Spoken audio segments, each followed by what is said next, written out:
Good morning, it's Thursday, the 16th of April. I'm Maret Gwyn and you're watching Europe Today, your daily dose of European news and analysis live here on Euronews. Coming up today, after his stunning electoral win on Sunday, Hungarian Prime Minister-elect Péter Magyar is making waves before he's entered office, vowing to undo Viktor Orban's influence on public institutions and the media. We'll bring you the latest. And Russian bombardments hit the Ukrainian cities of Kyiv, Dnipro and Odessa overnight. It comes as Ukrainian President Volodymyr Zelensky continues his European tour in the Netherlands after a visit to Rome yesterday. He's been drumming up fresh defence deals with allies. And Italian Prime Minister Giorgia Meloni was once considered Europe's Trump whisperer. But tensions have flared up publicly this week. We'll be asking whether the sudden breakdown in the once sweet relationship is creating a rare moment of national unity in Italy. But first, on our top story today, Péter Magyar is pushing for a rapid transfer of power in Hungary after that landslide win in the elections last Sunday. For more, I'm joined in the studio this morning by our Hungarian correspondent, Sándor Csiros. Good morning, Sándor. Good morning. Listen, Péter Magyar has been keeping you busy this week. He's really making waves just 4 days after that stunning win on Sunday. Tell us what he's been up to. Well, I think Péter Magyar brought a political tornado to Hungary. He's willing to change the system of Viktor Orban very rapidly, and he launched an attack against the key holders of power and the key institutions. So, for example, yesterday in the morning he went to the public broadcaster. He gave an interview. Actually, this was the first interview of him in the last 18 months, and he completely considers this institution as an Orbanist propaganda tool, and he simply said that, okay, I'm going to shut it down, we will do a new television for Hungary. And then he went to visit the president of the country, Tamás Súlyog. He gave him a straightaway ultimatum: whether you leave or we will get rid of you.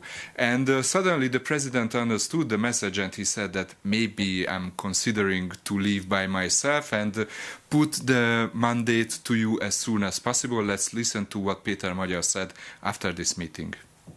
I told the president that if he does not leave willingly, we will use the mandate we received from our voters, and with some amendments to the constitution, we will remove him and all the other puppets who were appointed in his place by the Orban regime. So a very dramatic few days, Sándor. And Viktor Orban, how is he dealing with this defeat?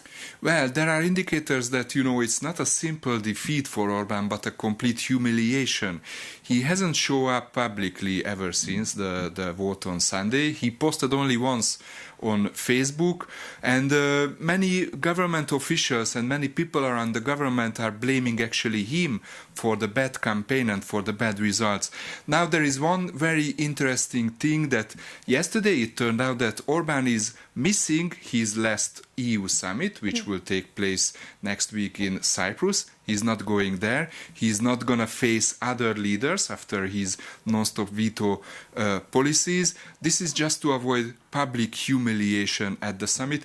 But remember that during his 16 years in power, Orban never missed a single European summit. This is going to be the last one that he's missing. And it's also, in my view, it puts a shade on his legacy of 16 years. Indeed, Sándor, Viktor Orban missing that summit next week. Thank you so much for bringing us up to speed there. Now, Péter Magyar's electoral win has a potentially huge impact on one country, Ukraine. Magyar has already laid out his position on Russia's full-scale invasion, saying Ukraine is the victim in this war and calling on Orban to lift his controversial veto on that €90 billion loan for Ukraine before he leaves office, expected in May. Joining me now in the studio for more is our Ukraine correspondent, Sasha Bakulina. Good morning. Thank you for being here. So tell us first, how important is this shift in the Hungarian position for Ukraine?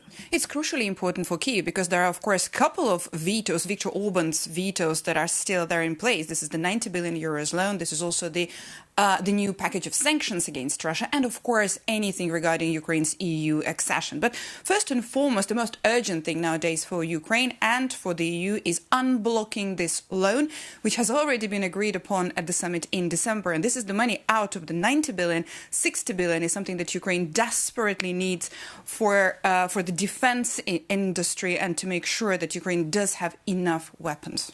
And Zelensky has been touring European capitals. He's been in Norway, Germany, Italy, and expected in the Netherlands today. What is he trying to achieve? Volodymyr Zelensky is on the tour of securing defense cooperation agreements. Now it is with the EU states. And that's very interesting. Every time he goes to the capital, we could see that there are a couple of agreements at least coming out of them, specifically with attention to drone production, because Ukraine is having this strong expertise in making drones and the expertise and experience in air defense when it comes to drone attacks. Now let's take a listen to what Giorgia Meloni had to say about it in Rome. We believe that supporting Ukraine is not only a moral duty, but also a strategic need, because it is not just about dignity, freedom and independence of Kyiv, but also the security of Europe in the broadest sense of the term is at stake. We are working to increase the interaction between our defense sectors and between our defense companies. This will definitely add strength, technology and jobs to both countries. Of course, we discuss diplomacy and communication with the American side. But this is not easy for anyone right now. With the US-led talks now being stalled for a couple of weeks, Zelensky is indeed trying to secure the cooperation and help with the European states. But also this European tour really resembles the recent Gulf tour, when Zelensky also toured the Gulf countries, securing the defense cooperation agreements with all of them. Sasha, thank you so much for that update. And speaking of the Gulf, we can now cross over to our correspondent, Adel Halim, who is standing by us for us this morning in Doha, in Qatar. Adel, good morning. We know that the president of the European Council, Antonio Costa, was there in Qatar yesterday as part of his tour of the Gulf. Bring us up to speed on what President Costa had to say. Good morning. That's right. European Council President Antonio Costa wrapped up his two-day tour of the Gulf, ending here in Doha with a very clear message. Europe wants to play a larger role in a region facing a fragile moment. Costa met with leaders from the UAE, Saudi Arabia, and Qatar. And while he mostly wanted to listen, he also wanted to push two key priorities. One is enabling a lasting ceasefire, and the reopening of free navigation in the Strait of Hormuz, which is a vital global and energy trade route. Now, he also stressed Europe's solidarity with Gulf states facing recent Iranian attacks and made it clear the European Union sees itself as a reliable partner on security, diplomacy, and economic cooperation. And he warned the stakes are high, saying that the world is entering a dangerous phase, and unless countries defend the international rules-based order, the alternative is chaos that we're seeing from the Ukraine to the Gulf. The Council President only took a handful of questions, including one from Euronews. I asked him what he heard from leaders across the region and what concrete steps are next in EU-GCC ties. Let's hear what he had to say. It's important that the European Union and the Gulf cooperation countries could work together between the EU and the GCC, but also bilaterally with each Gulf state. And we are keen to do this. We are negotiating free trade agreements with some of them, strategic partnership with the others, and we are talking with all of them. I think more than ever, it's very important that we achieve this. Now, Costa also said the second EU-GCC summit will be held later this year. The first was in Brussels in 2024. The next will be held in this region. Marit?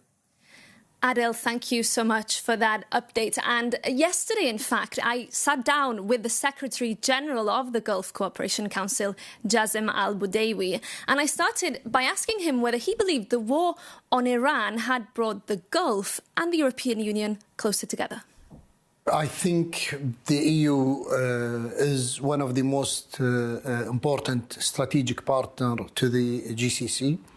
It is a very historic relationship. It covers almost every aspect of our lives, from political to economical to educational to cultural to investment. all aspects are included in this partnership. We have achieved so many goals and so many achievements that we feel in our life on a daily basis. Definitely the escalation in our region and the Iranian continuous attack on the GCC country brought the GCC-EU into even closer relationship.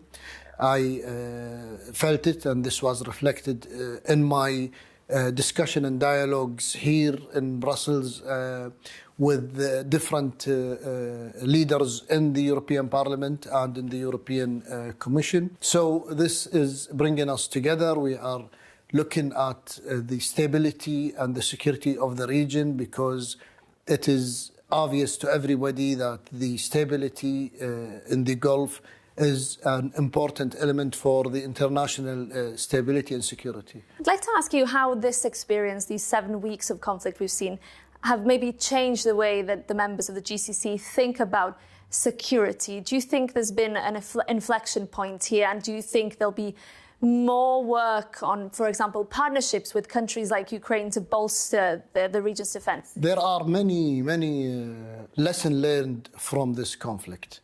And I can categorize them into two parts. The first lesson learned is how do we achieve our GCC integration that we've been working on since 1981 when the GCC was started. What do we need to do more economically, security, military? The second lesson learned that we have learned and we need to even work more on is to upgrade our partnerships with many of our true and good friends, such as, for example, the EU. How do we need to strengthen our partnerships? What aspects should we concentrate on? How do we look at our partnerships, the one we have? Do we need new partnerships? These are the lessons learned that we, are trying to work on. But as I told you before, we are very happy about the fact that our integration and communication and cooperation is even beyond anybody's expectation. Moving on now, US President Donald Trump has lashed out publicly at the Italian Prime Minister Giorgia Meloni, a leader he once called a fantastic lady. To explain why, I'm joined by our correspondent Vincenzo Genovese. Good morning. Thank you for being here in the studio with us. Listen, what is at the root of this breakdown in the relationship between these leaders? Yes, Mardi, indeed, we have always seen Meloni as a sort of bridge between Trump and Europe for her right-wing, alt-right policy, for her position on migration, also for her proximity to the MAGA world. But a few days ago, Trump attacked Pope Leo, saying he is very weak on crime. And there are few things in Italy that you can't touch, and the Pope is among them. Let's listen to Meloni. Penso che quello che ho detto è quello che penso.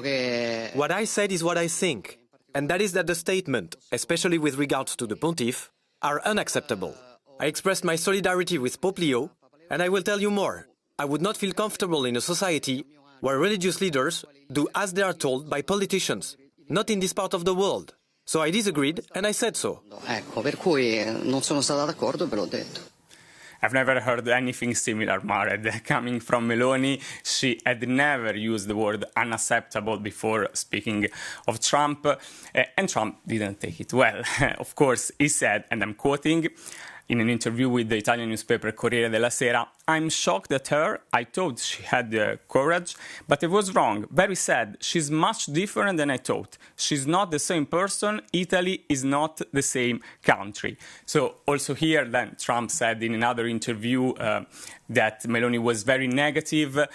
These are kind of unprecedented attacks from Trump to Meloni. I would say that this bridge has collapsed now, but this is not necessarily bad for Meloni, because, Trump is very unpopular in Italy, he is becoming more and more unpopular also in Europe, and this is becoming an issue for the right wing, for the conservative, and also for the far-right parties across Europe, as we are reporting on Euronews. Yes, Vincenzo, we'll keep an eye on that reporting and how Trump is perhaps disturbing a little bit the mega or MAGA movement in Europe as well. Now, moving on, tomorrow, Spanish Prime Minister Minister Pedro Sánchez will host 15 world leaders in Barcelona as part of a mobilization of the global progressive left.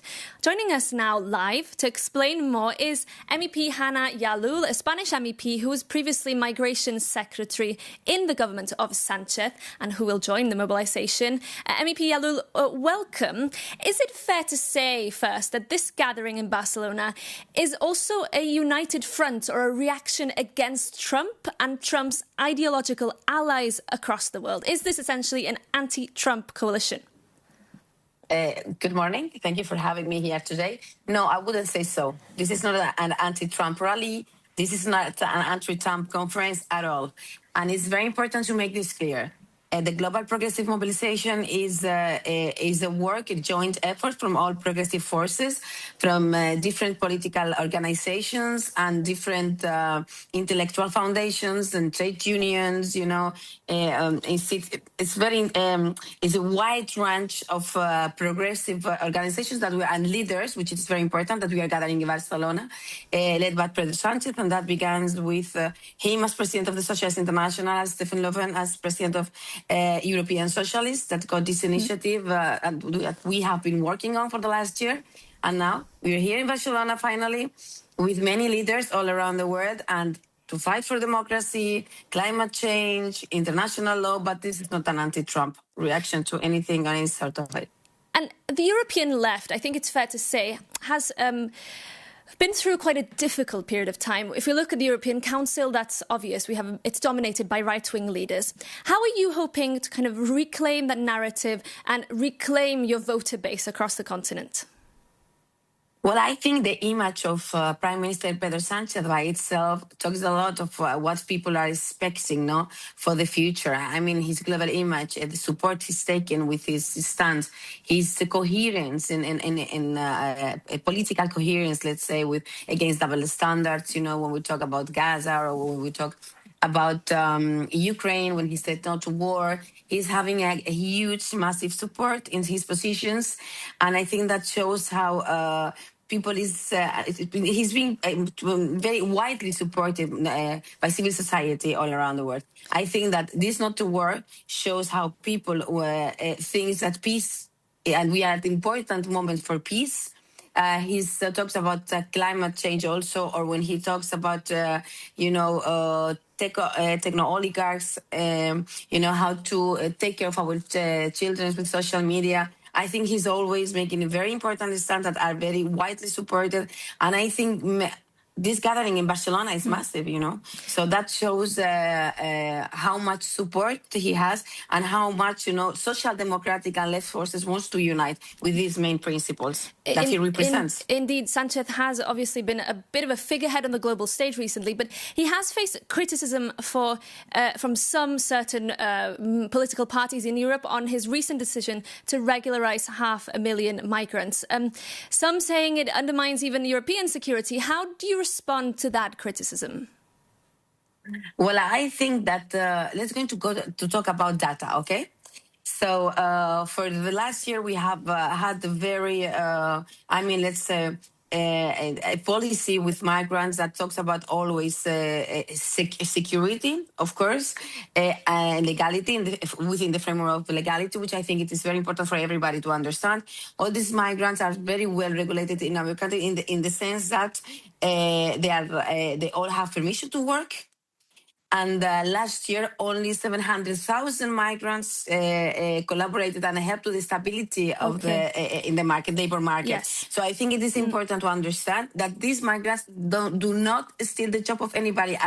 At the contrary, we are the fastest growing economy in the world right now. Okay. Because of our policies also with migrants. Thank you so much. I'm afraid that's all we have time for, but we will be following, of course, that global progressive conference this weekend in Barcelona. That's all we have time for today. Thank you so much for tuning in. We'll be back again at the same time tomorrow. In the meantime, do get in touch with your tips and suggestions at europetoday@euronews.com. We do love hearing from you. We'll be back the same time, same place tomorrow. See you then.